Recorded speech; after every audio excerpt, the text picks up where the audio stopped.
வணக்கம். போலி மோசடி பத்திரங்களை மாவட்ட பதிவாளர்கள் விசாரணை செய்வது பற்றி சமீபத்தில் சென்னை உயர்நீதிமன்ற மதுரை கிளை ஒரு முக்கியமான உத்தரவு கொடுத்திருக்காங்க.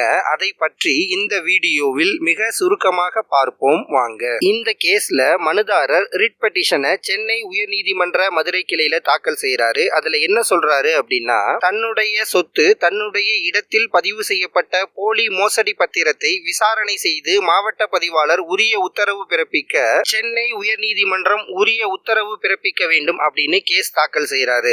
இந்த கேஸை விசாரணை செய்த சென்னை உயர்நீதிமன்ற மதுரை கிளை என்ன உத்தரவு கொடுத்திருக்காங்க அப்படின்னா, சம்பந்தப்பட்ட மாவட்ட பதிவாளர் மனுதாரர் மற்றும் எதிர்மனுதாரர் இருவரையும் அழைத்து விசாரணை செய்து பதிவு சட்டம் 1908 பிரிவு 83 கீழ் உரிய உத்தரவுகள் பிறப்பிக்க வேண்டும் அப்படின்னு சொல்லி நீதிமன்றம் உத்தரவு கொடுத்திருக்காங்க இந்த கேஸ்ல. இப்போது பதிவு சட்டம் பிரிவு 83 என்ன சொல்கிறது அப்படிங்கறத மிக சுருக்கமாக பார்ப்போம். பதிவு சட்டம் 1908 பிரிவு 83ல நிறைய விளக்கங்கள் இருக்கு. இந்த கேஸுக்கு தகுந்த ஷார்ட் அண்ட் டீடைல்ஸ் கொடுக்கிறேன். தன்னுடைய அதிகாரத்திற்கு உட்பட்ட சார்பதிவாளர் அலுவலகங்களில் தவறு நடந்திருக்கிறது, போலி மோசடி பத்திரங்கள் நடந்திருக்கு அப்படின்னா சம்பந்தப்பட்ட சார்பதிவாளர் அல்லது மாவட்ட பதிவாளர் பதிவு சட்டம் பிரிவு 83 கீழ் பதிவுத்துறை தலைவர் அல்லது துணை பதிவுத்துறை தலைவர் அனுமதி பெற்று மனுதாரர் மற்றும் எதிர்மனுதாரர் இருவரையும் அழைத்து விசாரணை செய்து லீகல் ஆக்ஷன், அதாவது வழக்கு தொடரலாம், அதாவது லீகல் ஆக்ஷன் எடுக்கலாம் என்று இந்த பதிவு சட்டம் 1908 பிரிவு 83 சொல்கிறது. சோ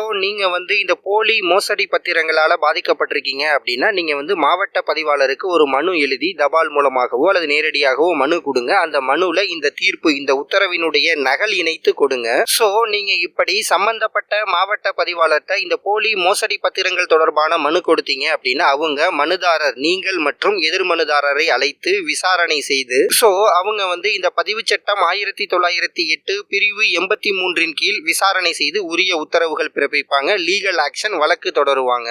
இந்த வழக்கினுடைய இறுதியில் அந்த போலி மோசடி பத்திரங்கள் ரத்து செய்யப்படும். பாதிக்கப்பட்ட நபர்களுக்கு அந்த சொத்து மீட்டெடுக்கப்படும். போலி நபர்களுக்கு தண்டனைகள் கிடைக்கும். முக்கியமாக நான் சொல்ல வர்றது என்ன அப்படின்னா, மாவட்ட பதிவாளர்கள் போலி மோசடி பத்திரங்களை ரத்து செய்வதற்கு அவர்களுக்கு அதிகாரம் அளித்து தமிழக அரசு சமீபத்தில் பதிவு சட்டம் பிரிவு 77A கொண்டு வந்தாங்க. இந்த தமிழக அரசினுடைய பதிவு சட்டம் பிரிவு 77A பற்றிய கேஸ் சமீபத்தில் நீதிமன்றத்தில் நடந்து கொண்டிருக்கிறது. அதை பயன்படுத்தலாமா முடியாதா என்பதை பற்றிய கேஸ் நீதிமன்றத்தில் நடந்து கொண்டிருக்கிறது. இந்த சமயத்தில் நம்ம வெயிட் பண்ணாம இந்த பதிவு சட்டம் 1908 பிரிவு 83 பயன்படுத்தி இந்த போலி மோசடி பத்திரங்களை விசாரணை செய்வதற்கான மனுவை மாவட்ட பதிவாளர்கிட்ட கொடுக்கலாம். அவர்கள் விசாரணை செய்து உரிய லீகல் ஆக்ஷன் எடுப்பாங்க.